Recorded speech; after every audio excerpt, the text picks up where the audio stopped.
إن الحمد لله نحمده ونستعينه ونستغفره ونعوذ بالله من شرور أنفسنا وسيئات أعمالنا من يهدي الله فلا مضل له ومن يضلل فلا هادي له وأشهد أن لا إله إلا الله وحده لا شريك له وأشهد أن محمدا عبده ورسوله فإن أصدق الحديث كتاب الله وخير الهدي هدي محمد صلوات الله وسلام عليه وشر الأمور محدثاتها وكل محدثة بدعة وكل بدعة ضلالة وكل ضلالة في النار. Le mois du Ramadan, c'est un mois du repentir. Et tout le monde le sait, que l'homme, de par sa faiblesse, tombe dans le péché. Et cela est inéluctable. La boud min dhalik, amran hatman. C'est-à-dire que c'est une chose qui est obligatoire pour l'homme. Il est obligé de tomber dans le péché, l'homme.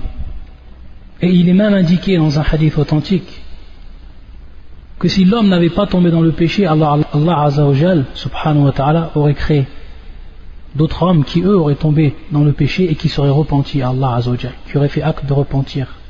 Parce que c'est ça le but, c'est que l'homme se repent. Et on va voir quelle est l'importance du repentir par rapport à l'islam. Et pourquoi on en parle durant ce mois-là, le mois du Ramadan, plus précisément. Donc l'homme il tombe dans le péché. Cela est inéluctable. Et également, on va voir en l'homme un manquement aux obligations. Et ça apparaît également chez beaucoup de personnes, pour ne pas dire la plupart. Un manquement également aux obligations. Taqsir. Mais alhamdulillah, de par cette religion qu'Allah Azza wa Jal a parachevée sur nous, de par la descente de son Coran et de par la sunna de son prophète salawatullah wa salamun alayhi, on sait qu'Allah il a ouvert les portes, il nous a ouvert des portes de par sa miséricorde qui est immense. Et ces portes-là qui vont nous permettre de nous nettoyer de ces péchés et de ces souillures. Wallahu musta'an. Et parmi ces portes qu'Allah Azza wa Jal il a ouvertes, le repentir. Et le moment est propice, très propice, durant le mois du Ramadan. Lorsqu'on sait que le prophète sallam, dans le hadith authentique rapporté par l'imam al-Bukhari et l'imam Muslim, nous dit Idha ja'a Ramadan, lorsque le mois du Ramadan il vient, Futtihat abwabul jannah, les portes du paradis sont ouvertes. Et dans une autre version qui est rapportée, elle, par l'imam Muslim, Futtihat abwabur rahmah, les portes de la miséricorde sont ouvertes. Ces portes du paradis et ces portes de la miséricorde sont ouvertes durant le mois du Ramadan. Futtihat abwabul jannah wa ghulliqat abwabun niran, et les portes de l'enfer ont été refermées. Wa suffidat ash-shayatin, et les shayatin, les djabs, ils sont enchaînés bis-salasil, c'est-à-dire par des chaînes. Donc c'est un moment qui est propice de par ce hadith, un moment très propice pour l'homme pour qu'il revienne à Allah Azza wa Jal durant ce mois-là et qu'il fasse une tauba qui va être sincère. Et il dit Allah Azza wa Jal dans son Coran Huwa alladhi yaqbalu at-tawbata an ibadihi wa ya'fu an as-sayyi'at wa ya'lamu ma taf'alun. Wa huwa alladhi yaqbalu at-tawba, et c'est lui qui agrée de ses serviteurs le repentir. وهو الذي يقبل التوبة عن عباده ويعفو عن السيئات, et pardonne les mauvaises actions. ويعلم ما تفعلون, et c'est ce que vous faites. Et Allah Azza wa Jal également il dit في كتابه ومن يعمل سوءا أو يظلم نفسه ثم يستغفر الله يجد الله غفورا رحيما. Quiconque agit en mal ou fait du tort à lui-même أو يظلم نفسه ثم يستغفر الله, puis aussitôt implore d'Allah le pardon, يجد الله غفورا رحيما, il trouvera alors Allah pardonneur et miséricordieux. Trouvera Allah pardonneur et miséricordieux. Et il dit également Allah subhanahu wa ta'ala أفلا يتوبون إلى الله ويستغفرونه والله غفور رحيم. Ne vont-ils donc pas se repentir à Allah et implorer son pardon, car Allah est pardonneur et miséricordieux. Regardez tous ces versets qui nous invitent à revenir à Allah Azza wa Jal. Et lorsqu'on sait que les portes du paradis sont ouvertes durant ce mois béni, alors en profiter pour pouvoir se repentir d'une manière sincère devant Allah Azza wa Jal. Allah Azza wa Jal dit également: قُلْ يَا عِبَادِيَ الَّذِينَ أَسْرَفُوا عَلَى أَنفُسِهِمْ قُلْ يَا عِبَادِيَ الَّذِينَ أَسْرَفُوا عَلَى أَنفُسِهِمْ لَا تَقْنَطُوا مِنْ رَحْمَةِ اللَّهِ إِنَّ اللَّهَ يَغْفِرُ الذُّنُوبَ جَمِيعًا إِنَّهُ هُوَ الْغَفُورُ الرَّحِيمُ قُلْ يَا عِبَادِيَ الَّذِينَ أَسْرَفُوا عَلَى أَنفُسِهِمْ. Dis ô mes serviteurs qui avez commis des excès à votre propre détriment. La taqnatu min rahmatillah, c'est-à-dire ne désespérez pas de la miséricorde d'Allah. Ne désespérez pas de la miséricorde d'Allah. Inna Allah yaghfiru dhunuba jami'a.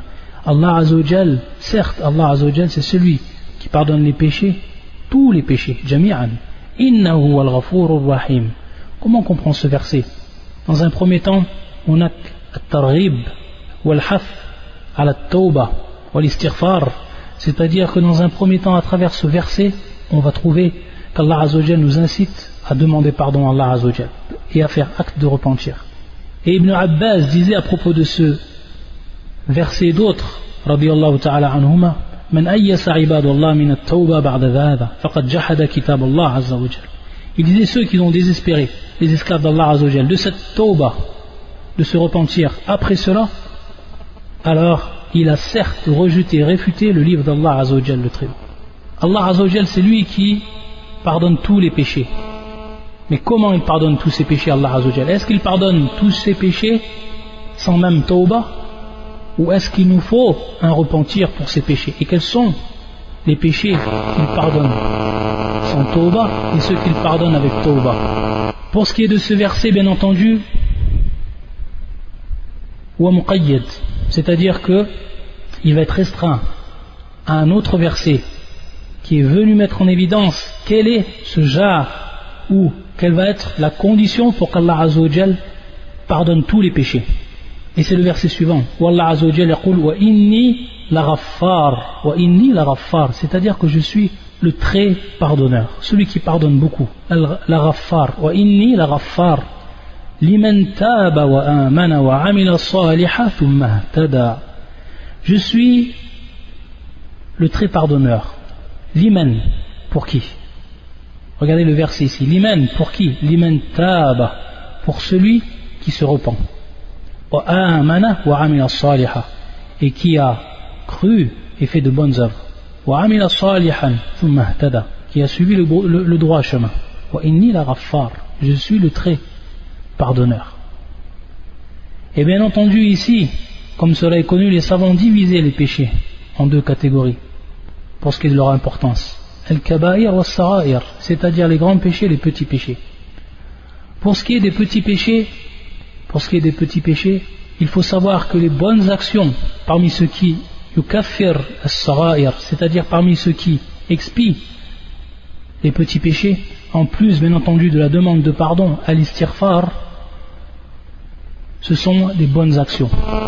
Comme il est venu dans le hadith qui est authentique, qui est rapporté par l'imam Muslim, يقول النبي صلى الله عليه وسلم الصلوات الخمس والجمعة إلى الجمعة ورمضان إلى رمضان مكفرات لما بينهن إذا اجتنبت الكبائر. C'est-à-dire que الصلوات الخمس, les 5 prières que l'on va faire, donc on fait nos 5 prières, et entre eux, chaque prière, on va faire des péchés, on va tomber dans le péché, l'homme va tomber dans l'erreur.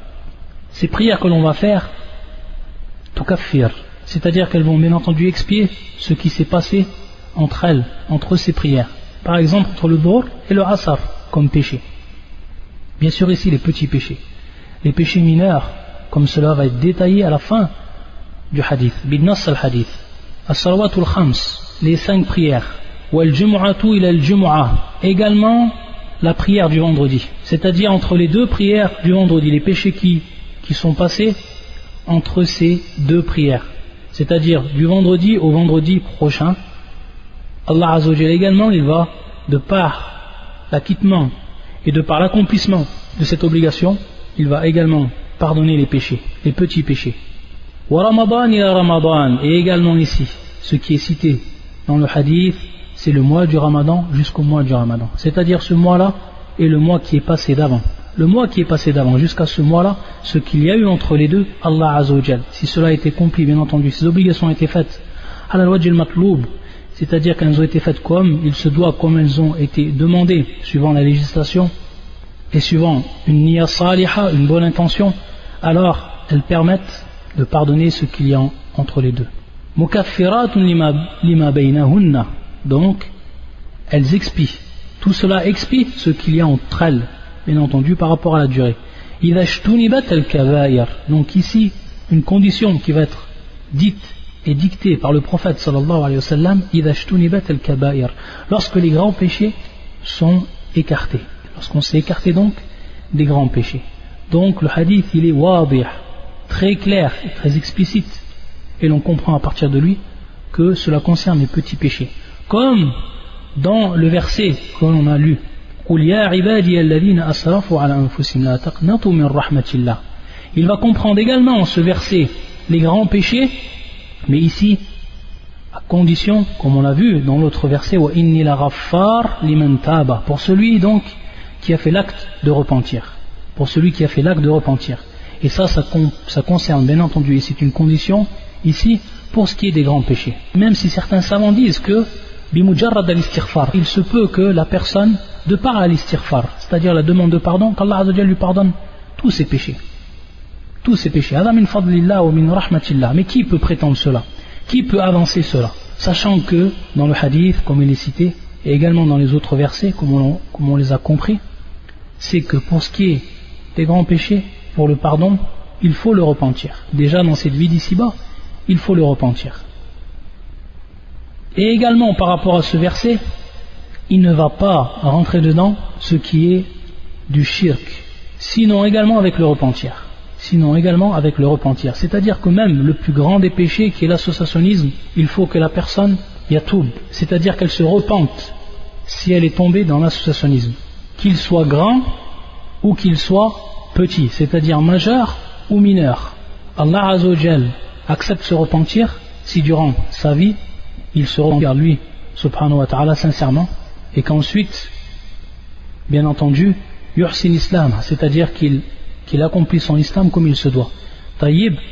Et ça concerne le polythéisme majeur et mineur également, c'est-à-dire que, et ça c'est l'avis de beaucoup de savants parmi les muhaqqiqin, comme Cheikh al-Islam ibn Taymiyyah, que celui qui tombe dans le polythéisme mineur et qui ne se repent pas, alors il ne rentre pas taht al-mashi'a, c'est-à-dire qu'il ne rentre pas sous la volonté d'Allah Azza wa Jal pour ce qui est de l'expiation des péchés. Comment on comprend cela? C'est-à-dire que automatiquement celui qui tombe dans le shirk al-asghar, polythéisme mineur, automatiquement il sera châtié, et il ne rentre pas sous la volonté d'Allah Azza wa Jal. Qu'est-ce qu'on veut dire par mashi'a ici? C'est bien entendu cette parole connue, si Allah Azza wa Jal veut, il lui pardonne, et s'il veut, il le châtie. Ici non, s'il tombe dans le shirk, que ce soit le grand ou que ce soit le petit, il sera automatiquement châtié, sauf bien entendu à une seule condition, c'est ici at-tawbah, c'est-à-dire qu'il revienne de ce qu'il a fait. Et la preuve de cela, c'est la parole d'Allah Azza wa Jal, inna Allah la yaghfiru an yushraka bihi wa yaghfiru ma duna dhalika liman yasha. C'est-à-dire qu'Allah Azza wa Jal ne pardonne pas qu'on lui donne des associés, qu'on associe à lui quoi que ce soit. Et en dehors de cela, il pardonne à qui il veut, subhanahu wa ta'ala. Taïb, donc il est rentré ici dans ce verset-là, anwa' al-shirk, c'est-à-dire les catégories du shirk.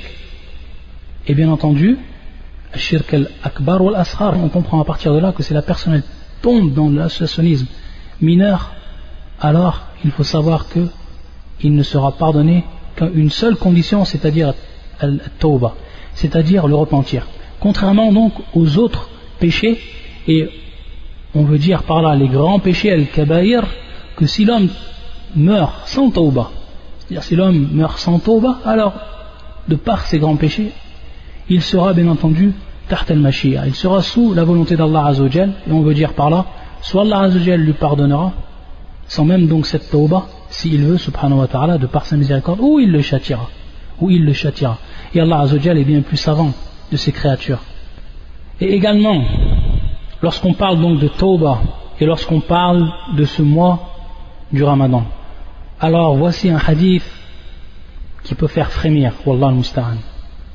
un hadith qui peut faire peur lorsqu'on l'entend, et qui comprend bien entendu et qui est en relation avec ce qu'on est en train de citer. Un jour, le prophète sallallahu alayhi wa sallam, il est monté sur le minbar. Il est monté sur son minbar, le prophète sallallahu alayhi wa sallam. Ce hadith-là, il est rapporté par Ibn Khuzaymah, ou l'imam Ahmed, ou al-Bayhaqi, min turuq, c'est-à-dire de plusieurs chaînes de transmission, an Abi Huraira. Et c'est un hadith qui est authentique. Et l'origine de ce hadith se trouve dans Sahih Muslim, de par fil ma'na, c'est-à-dire de par son sens. Un jour, le prophète sallallahu alayhi wa sallam, il est monté sur le minbar. Et il a dit 3 fois Amin. Il a dit, le prophète sallallahu alayhi, Amin, Amin, Amin. Lorsque les compagnons ils ont entendu cela, on lui a demandé au prophète sallallahu alayhi wa sallam, Ya Rasulallah, innaka sa'at al-minbar. C'est-à-dire, ô envoyé d'Allah, tu es monté sur le minbar et tu as dit 3 fois Amin. C'est-à-dire, tu as dit Amin, Amin, wa Amin. Qu'est-ce qu'il a dit le prophète sallallahu alayhi wa sallam? Et écoutez bien cette parole. Écoutez bien ceux encore qui sont dans le péché durant ce mois du Ramadan. Regardez ce qu'il a dit le prophète sallallahu alayhi wa sallam. Inna Jibril alayhi salam atani faqal.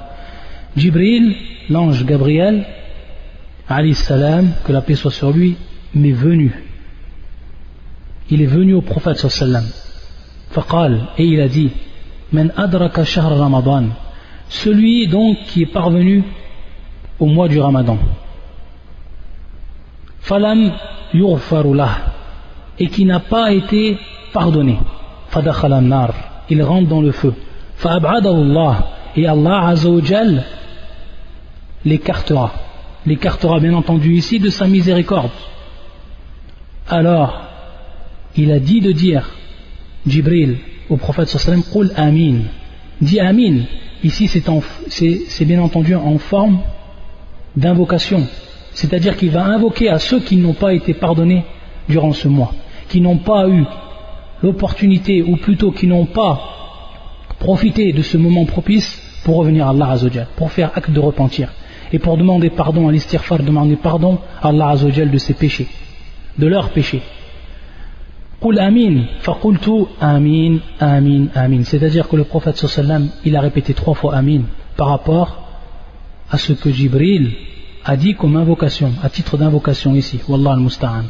Hada al-hadith, ce hadith-là, il faut bien qu'on s'en rappelle durant ce mois béni.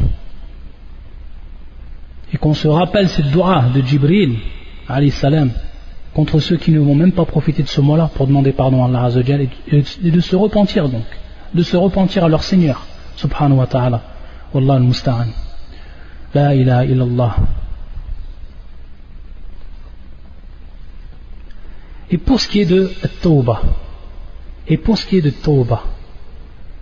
il faut savoir que Tawbah, comme le citent les savants, il n'y a pas un acte qui est venu dans le shara, dans la législation, et qui a été plus aimé auprès d'Allah Azza wa Jal.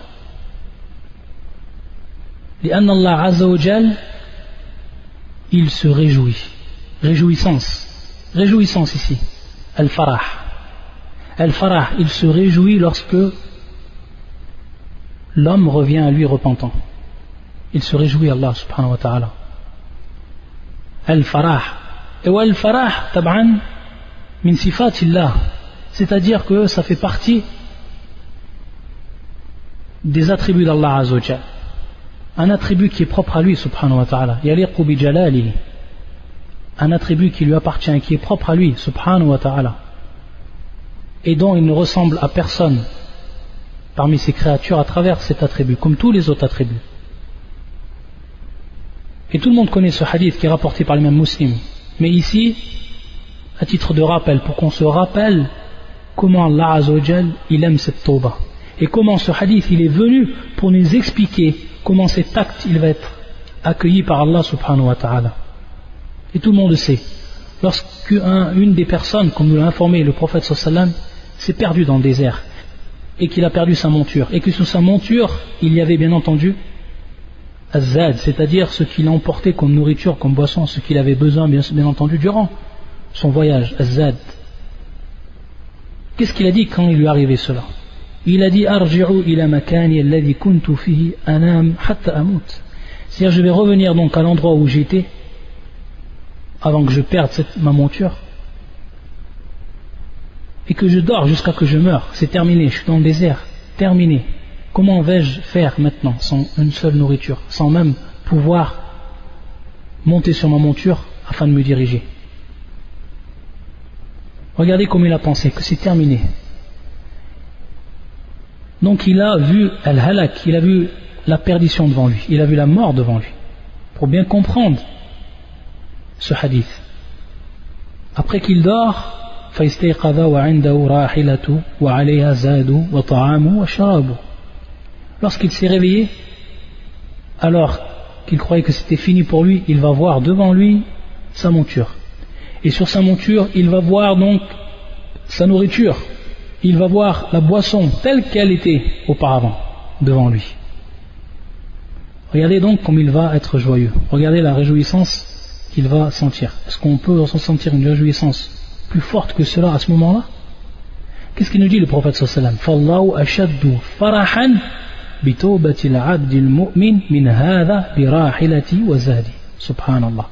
Il nous dit le prophète sallallahu alayhi wa sallam qu'Allah azza wa jal est encore plus heureux, ou il se réjouit encore plus, Allah azza wa jal, de par le repentir de son serviteur le croyant, que celui-là, que cette personne-là, lorsqu'elle s'est réjouie au moment bien entendu où elle a trouvé sa monture. Et cette riwaya, cette version, elle se trouve auprès de l'imam Muslim. Regardez donc comment le tawbah il est accepté auprès d'Allah azza wa jal. Et on ne voit pas un acte qui a été accueilli de telle façon auprès d'Allah azza wa jal parmi le Coran et la Sunna, comme l'ont précisé les savants. Donc tawbah amrun azim, c'est-à-dire que c'est une affaire c'est un point, c'est une chose, c'est une adoration qui est immense, la tawbah. Et pour ce qui est de tawbah, bien entendu, pour ce qui est de cette tawbah, elle a des conditions, cette tawbah, pour qu'elle soit acceptée. Maintenant, ce qui nous intéresse, lorsqu'on sait que cette tawbah-là, il faut la faire à tout moment, et encore plus durant le mois du Ramadan, où ici c'est encore plus appuyé, c'est-à-dire son accomplissement, alors il faut savoir qu'elle a des conditions, la tawbah. Et que ces conditions que l'on cite, et qui sont au nombre de 3 de façon générale, c'est-à-dire donc pour la tawbah qui est de façon générale, et qui est bien entendu au moment où elle est encore acceptable. C'est-à-dire qu'on sait que la tawbah ne sera plus acceptable au moment où l'âme sort de l'homme, au moment de ce qu'on appelle al-gharghara, et également au moment où tatla ash-shams min maghribiha, c'est-à-dire au moment où le soleil va se lever de son orient. À ce moment-là, on le sait, la tawbah ne sera plus acceptée. Ça, c'est pour ce qui est du temps. Mais de façon générale, la tawbah, elle a 3 conditions. Elle a 3 conditions qui sont en relation avec les 3 temps. Et on veut dire par les 3 temps le présent, le passé et le futur. Le présent, le passé et les futurs. C'est-à-dire que cette tawbah, elle est en relation avec ces 3 temps. Pour ce qui est du présent, et la première condition qui est demandée, c'est al-iqla' an al-ma'asi ou an al-ma'siyah, c'est-à-dire que la personne délaisse le péché avant donc de commencer cette tawbah et qu'il s'en écarte. Ça c'est al-iqla', et bien entendu ça c'est fil hal, ça c'est dans le présent, dans le moment même où je ferme ma tawbah, il faut que j'arrête ce péché totalement. Al-iqla' an hadhi al-ma'siyah. Ça c'est la première condition et qui concerne le présent. La deuxième condition qui va elle être propre au passé, fil madi, an-nadam, c'est-à-dire qui est le regret. An-nadam qui est le regret, c'est-à-dire regretter de manière sincère ce péché que l'on a accompli durant le passé. Donc on voit bien ici que ça revient au passé. Ce qu'on a fait dans le passé ici, en avoir le regret sincère. Et bien sûr ici, Adamin a'mal al-qulub, comme également la troisième condition que l'on va voir, Adamin a'mal al-qulub, c'est-à-dire ça fait partie des actes que le cœur il va faire. Le regret, c'est un acte du cœur. Ça c'est pour le passé. Donc regretter, sincèrement. Et fil mustaqbal, c'est-à-dire dans le futur, al-azm an la ya'ud, c'est-à-dire la ferme volonté, une décision ferme de ne plus y revenir, de plus revenir à ce péché. Et également ici al-azm min amal al-qulub, c'est-à-dire également c'est un acte du cœur. Donc ça c'est fil mustaqbal, c'est pour le passé, et qui est donc al-azm, la ferme volonté de ne plus y revenir. Ça c'est les trois conditions.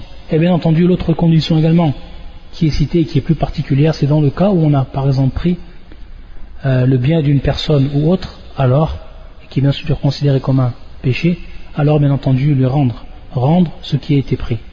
Ça c'est une des conditions qui est particulière, suivant bien sûr un cas qui est particulier. Sinon de façon générale c'est trois conditions. Et il faut savoir, et c'est un point qui est important également, et ça on pourrait le faire rentrer dans les erreurs que font les personnes par rapport à la tauba, les erreurs, les grandes erreurs que font les personnes par rapport ou ce qui est en relation avec la tauba. C'est cette première erreur, et ça bien entendu c'est une grande erreur, et beaucoup de gens à cause de cela ils ne font pas tauba. C'est qu'est-ce qu'ils se disent? Ils se disent peut-être que maintenant je fais tauba, mais j'ai peur en fait, de par ma faiblesse, de retourner dans ce péché. Regardez un petit peu. C'est-à-dire que la personne, elle ne fait pas sa tauba tout simplement parce que son âme lui dit, si tu fais maintenant cette tauba, tu es faible, peut-être que tu vas encore retourner dans ce péché. Donc à quoi bon sert cette tauba? Il faut savoir que si les trois conditions elles sont réunies, et notamment et plus particulièrement la troisième condition qui est la azm, c'est-à-dire la ferme volonté à ne plus y revenir à ce péché-là, ou au moment où on a fait notre tauba, alors notre tauba elle est acceptée comme telle. Et bien entendu ici, la personne, ça revient à son cœur, et elle sait dans son cœur réellement, au moment où elle fait sa tauba, si vraiment elle a eu al-azm, elle le sait ça. Et si après cela, après qu'elle a eu donc al-azm, la ferme volonté, et qu'elle retombe dans le péché, dans ce même péché, ou qu'elle retombe dans les péchés de façon générale, on va revenir pour ce qui est de tawbatu al-am ou al-khas, si elle revient à ce péché ou ces péchés, après qu'elle a eu sa tauba qui était acceptée, c'est-à-dire les trois conditions ont été remplies et comme telles, alors il faut savoir que cela n'a pas d'influence à sa première tauba, si c'était la première par exemple, et qu'elle est acceptée auprès d'Allah Azzawajal. Mais que maintenant, du fait qu'il est retombé dans le péché, il a besoin de refaire une autre tauba, c'est-à-dire de revenir. Et bien entendu, une nouvelle fois, d'être ferme dans sa volonté. Et s'il retombe encore une autre fois après, je dis bien, en ayant été ferme dans sa volonté, alors cette deuxième tauba sera également acceptée, et même si cela c'est une centaine de fois. À chaque fois la tauba sera acceptée, si les conditions sont remplies. Et bien entendu, si bien entendu la personne fait tauba, et déjà avec sa niya, elle n'a pas l'azm, c'est-à-dire qu'elle sait déjà ou elle veut déjà retomber dans le péché, c'est-à-dire de par sa volonté, elle veut retomber dans le péché, bien entendu, elle n'aura pas ici accompli et répondu à la troisième condition. Donc la chose est claire, mais pour celle qui a répondu à ces conditions, et particulièrement la troisième, et qui est retombée dans ce péché, cette tauba elle est acceptée par Allah Azzawajal, et ainsi de suite. Ça donc c'est une première erreur que la personne fait pour ce qui est du tauba, et particulièrement également dans ce mois du Ramadan, dans ce mois béni, où les portes de la miséricorde sont ouvertes et les portes du paradis sont ouvertes.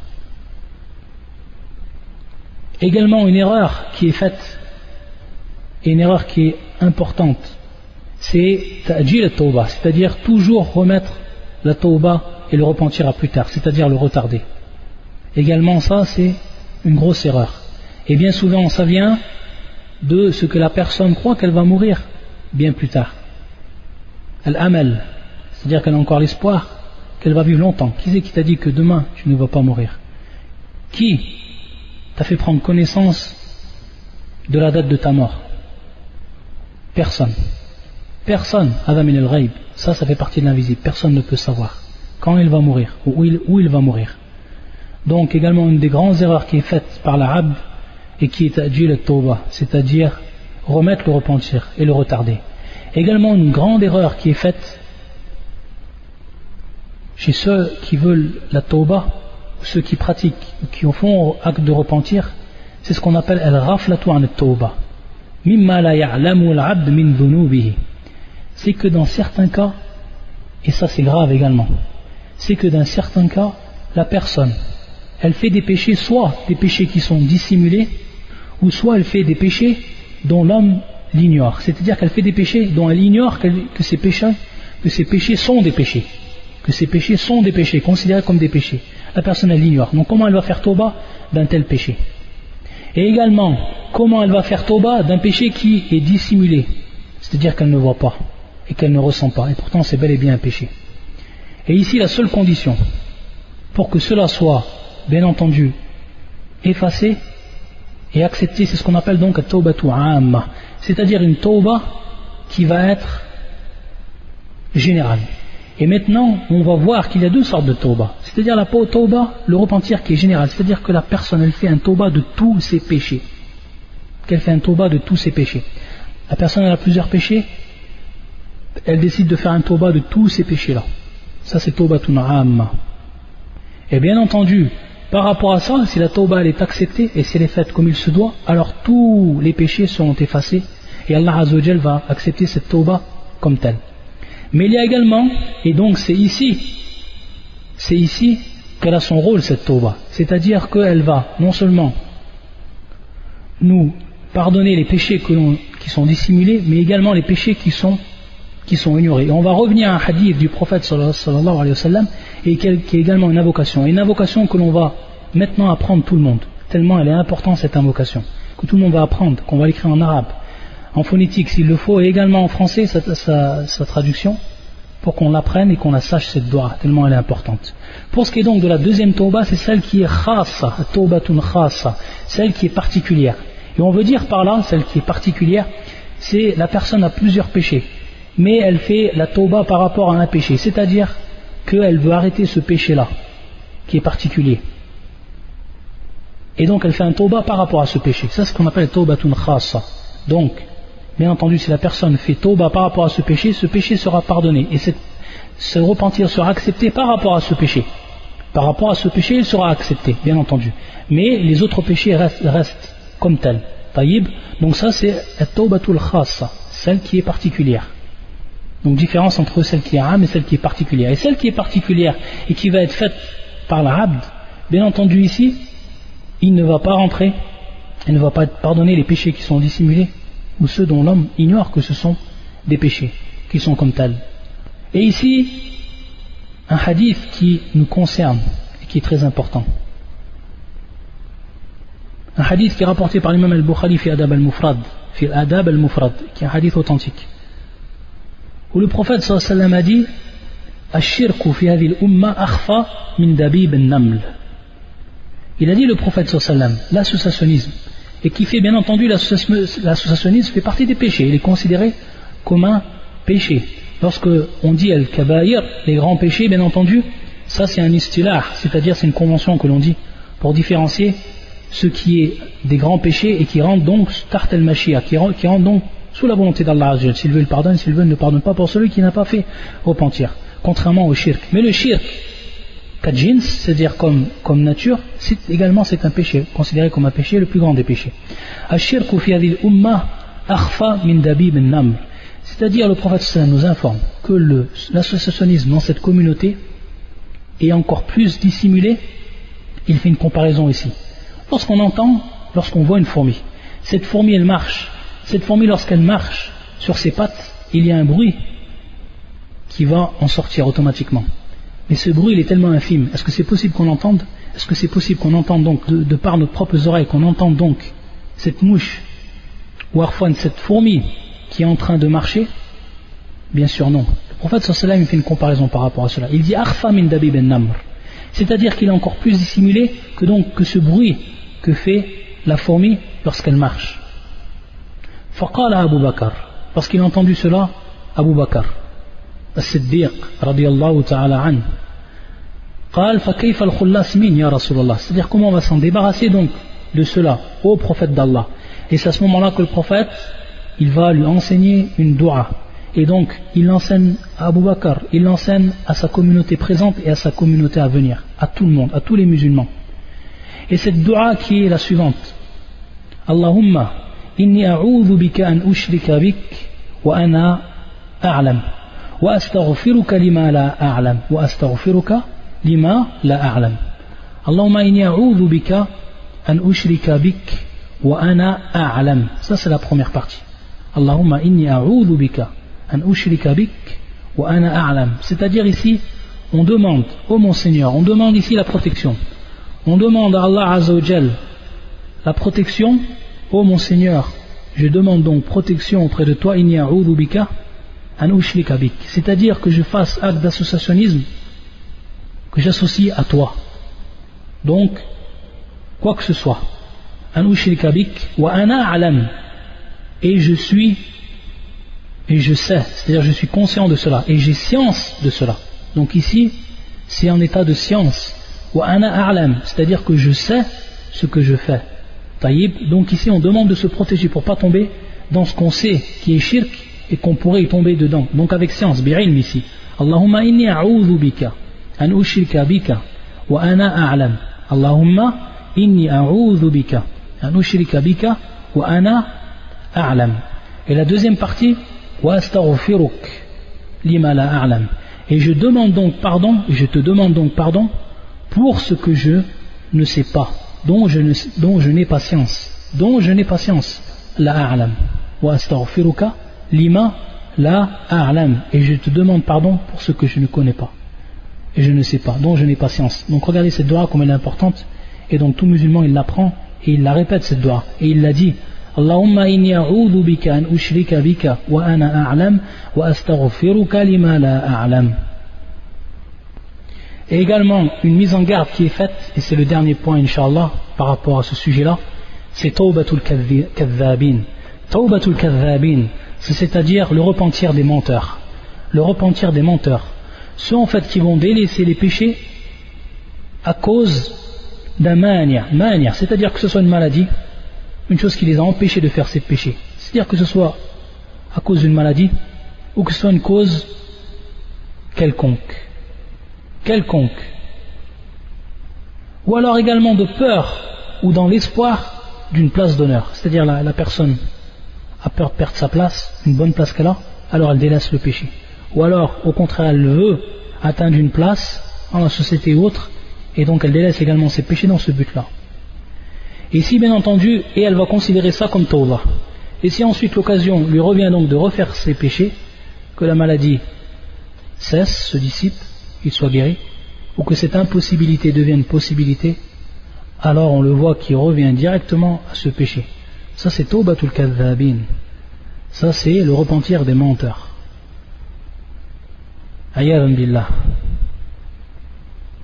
Subhanakallahumma bihamdika.